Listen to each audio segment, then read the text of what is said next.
श्री स्वामी समर्थ सगळ्यांना. काल रात्री ट्रिपहून मी घरी आले होते आणि समोर होता कामाचा डोंगर. या साहेबांना काही टेन्शन नाही. यांचं चाललेलं असतं आपलं आवरायचं. ट्रिपचे कपडे, ब्लँकेट, बॅगा सगळं सामान धुवायचं होतं. हे सगळं पहिलं आवरून घेतलं आणि 5-6 दिवस आम्ही घरचं जेवण केलं नव्हतं, म्हणून आज भाकरी केली होती आणि कढई भरून केलेला झुणका लगेच गट्टम झाला. जेवढं केलं होतं ते सगळं पोट भरून खाल्लं. शेवटी कितीही फिरलं तरी घरच्या जेवणाची सर कुठेही येत नाही.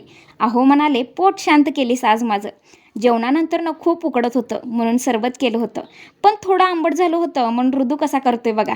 सगळ्यांनी बसून सरबत घेतलं आणि आमचा श्लोक लग्नावरून विराटची चेष्टा करत होता. त्याचं बोलणं ऐकून पोट दुखेपर्यंत हसलो. आम्ही ट्रिपला गेलो होतो तेव्हा गावात खूप वारं सुटलं होतं आणि मागच्या शाळेवरून पत्रा उडून आमच्या घरावर येऊन पडला आणि आमचा पत्रा फुटला होता. त्यामुळे त्यातून सगळी धूळ आत येऊन सगळं घर घाण झालं होतं, म्हणून सगळी भांडी धुवायला काढली.